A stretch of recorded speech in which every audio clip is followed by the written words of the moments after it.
Programa Entrevista com Chico Ferreira. Oferecimento Metropolitana. Acesse faculdademetropolitana.edu.br e saiba mais.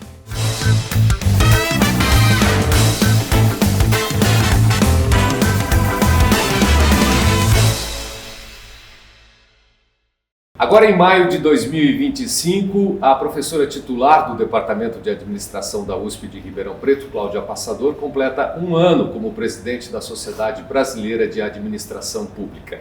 Na época, quando assumiu, Cláudia disse que, apesar dos avanços no campo dos direitos dos cidadãos, ainda temos muitos desafios relacionados às desigualdades de municípios e estados brasileiros, o que dificulta o desenvolvimento, o desempenho equilibrado dos nossos territórios e regiões.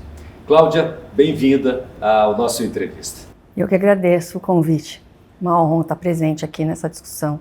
Bom, Cláudia, diante desse setor, dessa situação de desequilíbrio aí que você citou há um ano, né, o que a gente tem pela frente nos nossos municípios, estados, no governo federal, em termos de administração pública? Então, eu falo em aula que o Brasil tem uma assimetria do processo de gestão. O governo federal, em relação à contratação de servidores, estruturação de carreiras, formação desse gestor público, ele se preparou para esse estado gerencialista que praticamente teve início no governo do Fernando Henrique Cardoso. E desde então, ele vem incorporando capacidades estatais. Esse discurso ou essa ação, ela não acontece em todos os estados e em todos os municípios, apesar do processo de descentralização da Constituição de 88. A gente tem municípios muito atrasados e muito evoluídos e estados da mesma forma? Assim também como ministérios, né? Então tem uma influência também de governo, tem uma influência partidária, tem uma configuração, mas no geral, se nós pudéssemos fazer um resumo, eu tenho mais capacidade estatal do ponto de vista de recursos humanos e da profissionalização da gestão pública no governo federal do que eu tenho em estados e principalmente em municípios. Alguns estados avançaram mais, outros menos. O estado de São Paulo avançou bastante, mas mesmo assim isso não tem uma repercussão forte para o município. De uma forma simplificada, poucos municípios assumiram que ele é um ente federado, que ele tem necessidade de gerir os recursos que vêm direto, por exemplo, do recurso federal, com qualidade. A gente fala muito hoje em qualidade do gasto público. O quanto que do recurso incorporado ou que chega nesse município ou do que ele arrecada transforma a vida do cidadão, de fato, né, que é a efetividade. Então, os municípios ainda precisam se preparar para esse desafio dessa sociedade global. Até porque os municípios, os pequenos municípios brasileiros, são maioria. Sim.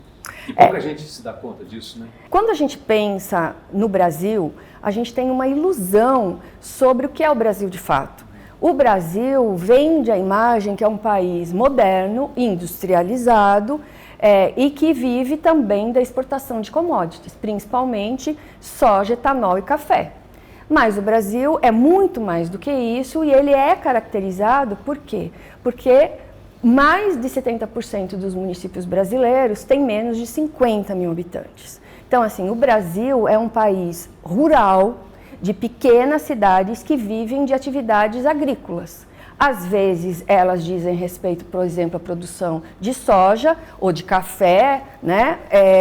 Mas elas também produzem alimentos, elas também têm atividades relacionadas à bioeconomia, elas têm artesanato, elas têm produtos, né? Então, manuais, elas têm saberes locais que não são vistos necessariamente como desenvolvimento, né? E isso cria uma dinâmica um pouco, às vezes, equivocada na oferta das políticas públicas, tanto para o território inteiro, quanto para cada estado ou para cada cidade. Bom, em um município pequeno desses brasileiros, você diria que a chance de profissionalização da administração pública também É diretamente proporcional. Sim, sim. Então, qual é a chance desses municípios realizarem bons concursos com carreiras estruturadas e reter mão de obra especializada em gestão pública? Já é baixo. E mesmo nos concursos que são para várias áreas, você precisa, inclusive, passar ou incorporar por um processo de capacitação. Olha o exemplo hoje da Escola Nacional de Administração Pública. No provão, né, no Enem dos concursos que foi realizado esse ano e que ingressaram 6.000 pessoas na carreira no governo federal, ela está hoje qualificando esses profissionais uma formação mínima em gestão pública. Todo mundo precisa ter o mínimo de sensibilidade, né, sobre o que é esse setor público, como ele se comporta, como tomar uma decisão baseada, por exemplo, num diagnóstico racional, né, incorporar um pouco dessas evidências que nós falamos na universidade, né, que são os dados, as estatísticas, como fazer um cenário, como ter um diagnóstico, como estruturar um bom projeto para uma cidade pequena que realmente precisa de um projeto. E isso, de certa maneira, deve abrir campo para patrimonialismo, para conflito de interesses, enfim, para uma administração antiquada, né? Pois nós falamos na gestão pública que a gente tem quatro grandes momentos, né? Então, eu tenho o Estado patrimonialista, que é esse passado que funcionou praticamente até o começo do século XX, que tem uma grande confusão do setor público com o privado, dos interesses, o que origina, inclusive, a corrupção que a gente presencia hoje. Eu tenho um Estado burocrático weberiano, que começou lá no governo do Getúlio Vargas, que incorpora esses organogramas, essas normas, esses regulamentos, que a princípio é uma evolução, porque perante a lei todo mundo paga a mesma alíquota de energia, por exemplo.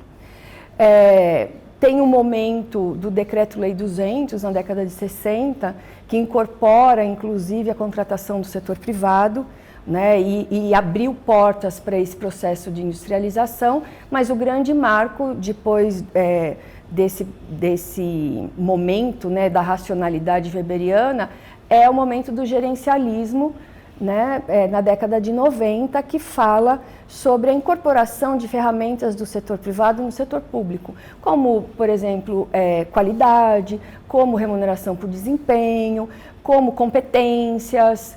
E esse século de hoje, ele vive com esses modelos, mas tem um momento de uma gestão pública mais participativa, né? Então, se reconhece que eu preciso dessas ferramentas do gerencialismo, mas eu também preciso, de alguma forma, ter a legitimidade das lideranças locais, do que a gente chama de poder local, nessa rede junto com o governo federal. A gente vive esse momento hoje.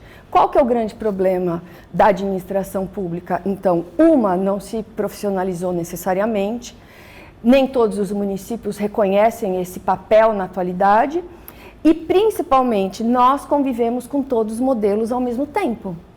Então, assim, o quanto que o município está mais próximo dessa missão que deram para ele depois da Constituição de 88, que é de uma liderança, que é de uma atuação forte, de que é justamente assumir esse poder local. E quantos outros ainda vivem nesse modelo patrimonialista, né? Então, muito suscetível à influência do setor privado, por exemplo, no planejamento urbano dos municípios, né? Então, essas características, elas moldam a administração pública brasileira, né? Bom, a gente tem o exemplo do SUS, né, como um sistema que integraria, teoricamente, o governo federal, estadual e municipal, né? E ele é tido como um sucesso quando foi implementado. Mas está passando por uma crise? Você acha que está difícil de administrar para tocar o SUS para frente, Cláudia? Então, o SUS, ele é um bom exemplo, inclusive, porque ele trabalha nessa perspectiva da gestão em rede. Então, tem um pacto, é como se fosse literalmente é um pacto onde eu tenho papéis muito definidos do que é o governo federal, o governo estadual e o governo municipal. A saúde básica, ela trabalha principalmente com a prevenção.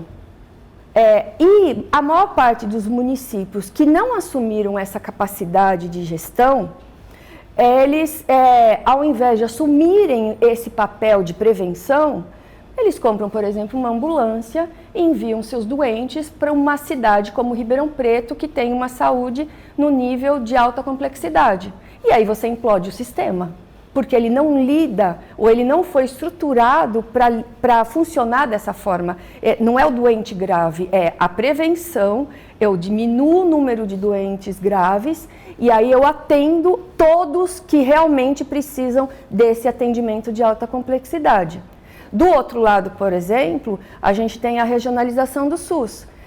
Foi pensado pelo governo federal como que eu distribuo hospitais entre essa alta, média, né, e a saúde básica, por estados e por territórios. Alguns estados conseguiram reestruturar pensando nessa perspectiva e outros não fizeram nada. Então, assim, eu tenho cidades que o cidadão, para chegar na alta complexidade, ele precisa de mais de 500 quilômetros de carro, ou de helicóptero, ou de barco. Então, o Brasil ele é muito diferente no seu território e na oferta, né? O estado de São Paulo, realmente, por exemplo, em relação à saúde, inclusive por causa da presença das universidades públicas estaduais espalhadas por todo o estado, nós temos essa regionalização da saúde muito bem atendida, mas isso não está presente em vários estados.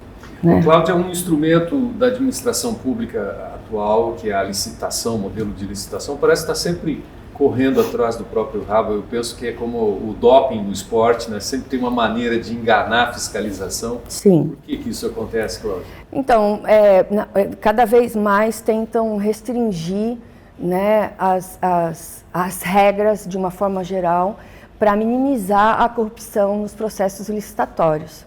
Mas, ao mesmo tempo, nós temos um engessamento, por exemplo, do setor de compras. Por quê?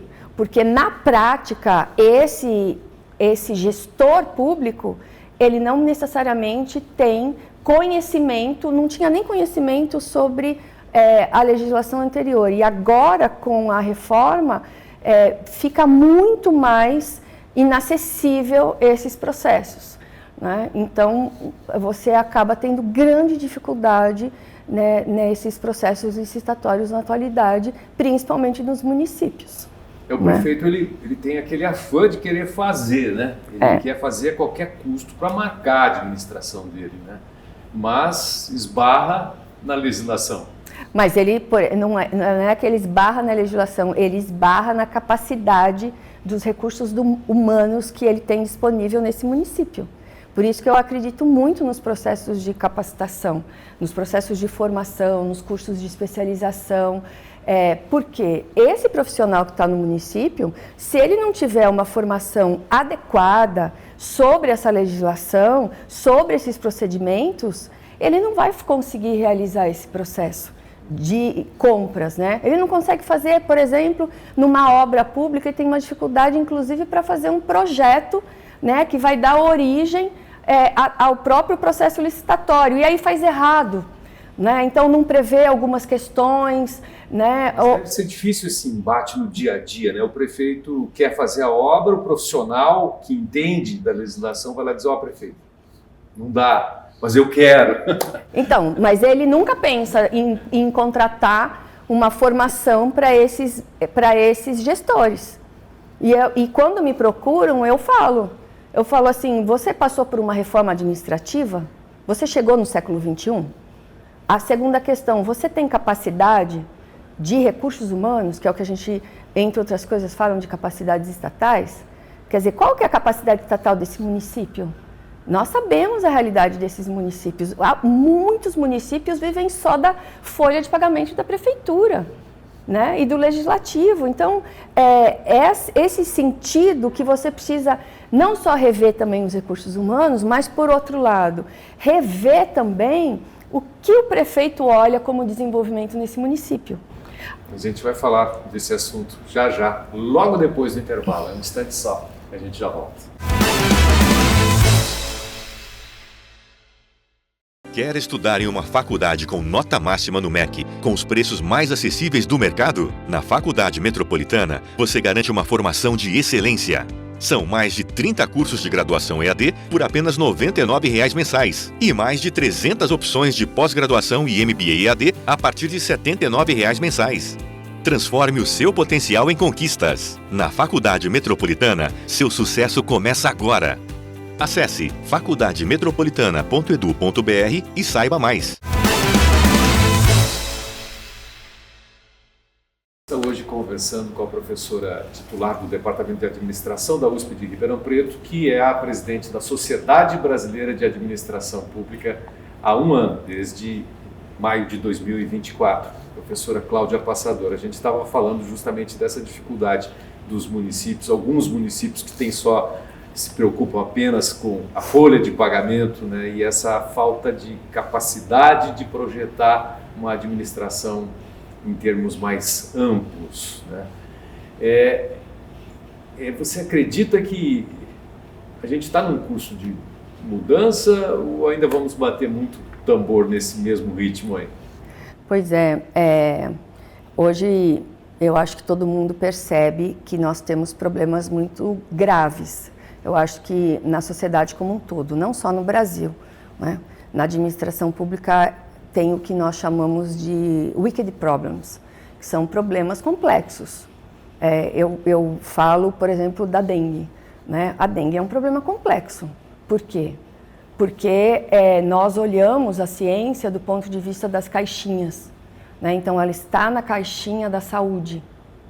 E aí eu tenho um agente da saúde, eu tenho lá todo o protocolo do atendimento a esse doente da dengue, mas a dengue é um problema multidisciplinar, por isso que a gente não consegue acabar com ela. E as prefeituras não assumem que ela é multidisciplinar. Então, ela diz respeito à coleta seletiva, ela diz respeito à Secretaria de Obras, ela diz respeito à educação ambiental, que também é muito irrisória como um todo. Então, enquanto eu não tiver um olhar sistêmico sobre a dengue, nós vamos continuar gastando muito com os doentes da dengue, sem contar, né, todos os efeitos, inclusive, de mortalidade que a gente tem no Brasil com essas e outras doenças. Então, quando a gente pensa hoje na administração pública, para retomar o raciocínio, nós temos que pensar de uma forma mais ampla e contextualizada. Então, de um lado, é o que eu estava falando anteriormente, eu preciso ter pessoas qualificadas, boas carreiras, atrair bons profissionais para esse setor público, em todas as carreiras. Do outro lado, eu também preciso assumir que o mundo mudou. Eu não tenho mais um projeto de industrialização para o território inteiro. Ou a industrialização, ela não chegou para o território inteiro brasileiro. Tem alguns lugares que não chegou nem a industrialização e nenhuma alternativa de modelo, né? Então, assim, o que fazer com esses municípios? O que fazer com esses estados? Então, assim, a União Europeia, a comunidade europeia como um todo, por exemplo, na atualidade, eles estão tentando olhar essa vocação desse município. É uma tendência muito forte. Então, se eu não sou um município que já tem uma infraestrutura da industrialização, ou se é no caso do Brasil, ou da industrialização, ou seja, um município que só produza, por exemplo, soja, qual é a vida econômica que eu vou dar para esse município? Né? O que tem nesse município que eu posso aproveitar como desenvolvimento? E o Brasil não tem esse costume. Então, o que a Europa percebe é a produção do queijo, a produção do vinho, a produção do artesanato, o próprio turismo, são alternativas que podem gerar emprego, que podem gerar renda, para esse município não viver só da transferência de estados e da própria União, e também acabar tendo um impacto positivo em relação à questão ambiental. Por quê? Manter, por exemplo, os laranjais em pé é uma forma de manter essa biodiversidade já naquele território, dos micro-organismos, né, de toda a flora e fauna que estão ali presentes. E a gente vem interferindo muito nisso. E o mundo inteiro está tentando fazer o contrário. Como preservar atividades que são tradicionais, que são culturais e que, ao mesmo tempo, possam gerar trabalho e renda, inclusive para o empreendedor, né, que falamos tanto no Brasil. E isso é um papel do administrador, essa mudança de conceito, de pensamento, pensar num território, numa região. É o prefeito que tem que fazer isso? É o vereador? Hoje nós falamos muito em governança territorial. Existe uma governança do território. Então, necessariamente, não é só o prefeito. Eu tenho a sociedade civil organizada, eu tenho, por exemplo, a associação comercial, eu tenho, às vezes, grandes empresários. Cláudia, a gente, por exemplo, em Ribeirão Preto, onde a gente está gravando essa entrevista, temos a região metropolitana recém-criada, e isso significa? Nada. Nada? Nada. Então, assim, é uma pena que Ribeirão Preto não seja a liderança nessa região metropolitana para pensar o desenvolvimento da região inteira.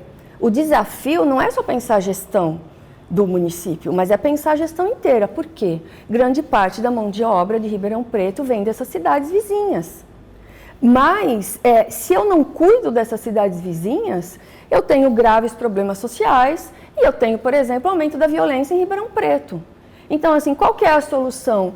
Pensar no desenvolvimento como um todo das cidades vizinhas, incluindo Ribeirão Preto, ou eu murar a cidade inteira e blindar os carros importados da cidade, que são muitos, talvez o maior número por habitante, para evitar essa violência que está chegando também em Ribeirão Preto. Então, a perspectiva de desenvolvimento sustentável é você olhar esse todo, né? Inclusive da região metropolitana. Seria um bom caminho de planejamento estratégico para a sustentabilidade da região metropolitana.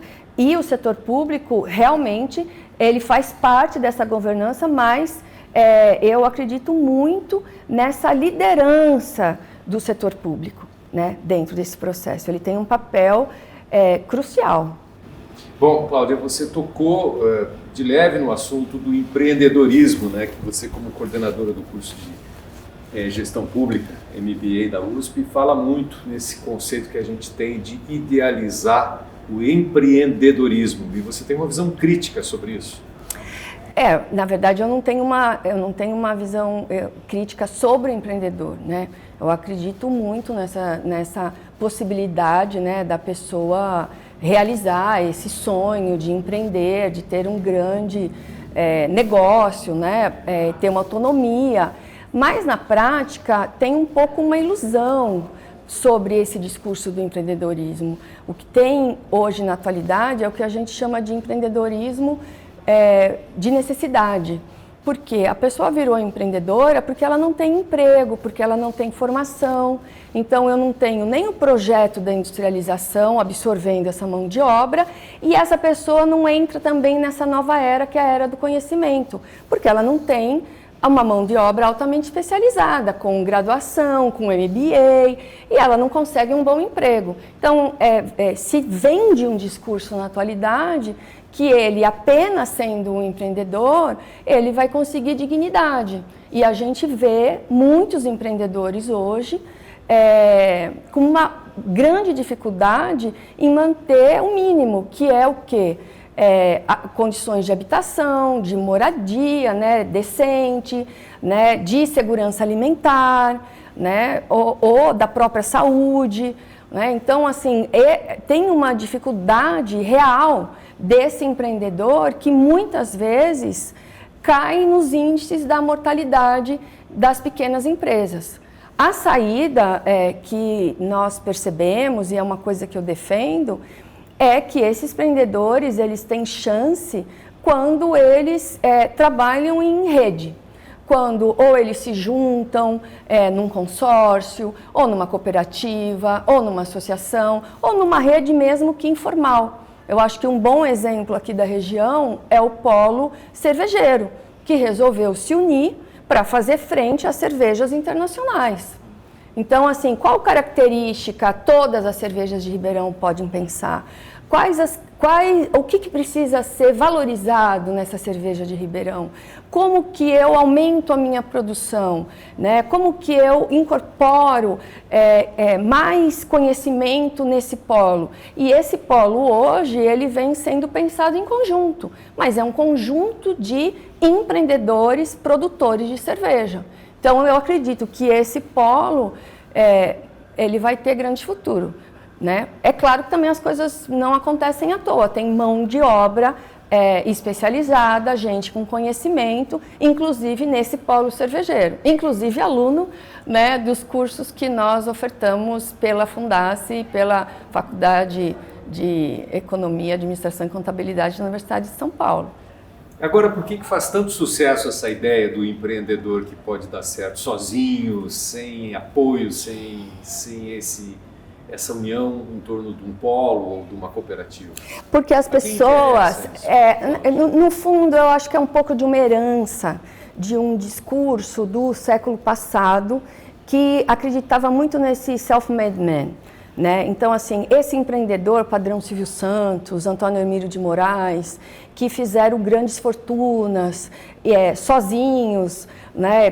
Construíram impérios, mas mesmo nos Estados Unidos, esse empreendedor, ele tem condição básica, garantida. Ele tem uma boa escola pública, ele tem condições de habitação, de saneamento. Então, quando ele chega e termina, né, o ensino médio, dependendo das suas capacidades individuais, ele pode empreender e, de repente, talvez construir um império. Quando a gente traz esse discurso para a América Latina, que tem grandes desigualdades regionais e sociais, esse discurso fica um pouco perverso. Porque quanto que essa pessoa que não tem formação, que não entende, por exemplo, de contabilidade ou de custos, para lidar com esse pequeno empreendimento dele, vai realmente dar conta dessa competição de mercado? Eu sempre falo em relação ao artesanato. Né? Quantas mulheres tentam empreender através do artesanato? Mas o que a gente tem que pensar? Esse artesanato tem uma competição internacional. Eu tenho uma competição com a Ásia, tem o Fair Trade, tem todo um tratamento em relação a essa competição do artesanato mundial. Se essa mulher empreendedora, muito legítima, não se juntar com outras mulheres para ter design nessa peça, para ter embalagem, para ter logística, para conseguir entregar no mercado, né, com preço adequado e competitivo, ela não vai sobreviver, entendeu? Então, assim, nessa perspectiva que a Europa vem incentivando muito. Tem um empreendedorismo, mas percebem que, isoladamente, esse empreendedor tem uma chance muito pequena de sobreviver. Tem um discurso hoje da indicação geográfica, né? Como é que você dá um selo para um produto que só tem ali, por exemplo, o queijo do Cerro, né? Ou o próprio vinho que agora está sendo produzido aqui na região. Então, ele precisa agregar valor nesse produto para garantir que ele sobreviva no mercado. Isso é uma tendência mundial. A Itália, hoje, ela, além de ter várias regiões certificadas, né, ela tem consórcios que pensam essas regiões para garantir o quê? Por exemplo, o preço do queijo pecorino no mercado internacional. Mas, no fundo, nessa cadeia inteira, o que ela está garantindo? A renda desse pequeno produtor de leite lá no interior da Toscana, para ele não sair daquela cidade, continuar produzindo leite e garantindo renda para o município e também para ele como empreendedor. Então, esse olhar sistêmico, né, esse olhar sobre o todo que a gente precisa ter sobre o trabalho, sobre a renda, sobre a dengue, né, que é o grande desafio da atualidade, né, e inclui, inclusive, o empreendedor. inclusive, essa ideia de empreendedorismo, né? Sim. Tem político que usa isso, né? Assim, minha plataforma é fortalecer o empreendedorismo. Porque ainda mais no estado de São Paulo, que é um estado altamente industrializado, talvez o mais industrializado, tem esse discurso do self-made man, né, da pessoa que se faz sozinha, que vende a mão de obra e consegue entrar no empreendimento e depois ter a história dele, que é um pouco a história do meu pai, a história de grandes famílias aqui no estado de São Paulo, né, que são empreendedores, mas eles estavam no auge da industrialização. Hoje, a mão de obra absorvida, ela é altamente especializada, ou de um produto diferenciado. Então, eu não tenho mais esse trabalho na indústria. Então, a possibilidade de uma pessoa, muitas vezes, ingressar numa carreira, ou descobrir, ou abrir um negócio próprio, sozinho, e construir uma grande fortuna, onde que está isso na atualidade? Estão na área do conhecimento, por exemplo, nas startups, nas empresas que incorporam alta tecnologia, entendeu? Eu invento um aplicativo, né, o que a gente chama de unicórnio na universidade, e esse aplicativo, depois de anos, vai valer milhões. Essa pessoa sem conhecimento, esse empreendedor, essa pessoa simples, ou essa mulher simples que produz o seu crochê ou o seu artesanato, ela não vai fazer parte desse universo. Então, e a gente fica ainda com um discurso como se a gente estivesse no século passado, como se fosse aparecer grandes indústrias, como se eu fosse contratar a mão de obra, não necessariamente que tivesse, por exemplo, o 3º grau, né? Então, quem vende esse discurso é um pouco desse olhar sobre esse universo e paradigma do trabalho que não existe mais. Né? Então, é uma ilusão. E o Estado de São Paulo, ele se fez com esses empreendedores e com essa indústria. O grande problema é que isso diminuiu. E o que eu vou fazer com a pessoa que produz batata, cebola, hortifruti? O que eu vou fazer com essa mulher que quer o emprego e não consegue mais ingressar na carreira, né? Então, são esses grandes desafios que a administração pública vem enfrentando. Então, mesmo na questão do empreendedorismo, nós precisamos atualizar, né, essa ideia do empreendedorismo, né, atualizar em relação a esses desafios dessa era global, que é essa era, né, da tecnologia, do conhecimento, da inteligência artificial. Cláudia, obrigado pela participação aqui. Prazer conversar com você. Eu que agradeço, é um privilégio poder compartilhar aqui um pouco do que a gente estuda, né, na Universidade de São Paulo, e a gente tem um esforço para levar isso para a sociedade brasileira, então é um grande prazer. Agradeço o convite. Obrigado. Amigos e amigas do Entrevista, nós ficamos por aqui. Obrigado pela companhia e até a semana que vem. Programa Entrevista com Chico Ferreira. Oferecimento Metropolitana. Acesse faculdademetropolitana.edu.br e saiba mais.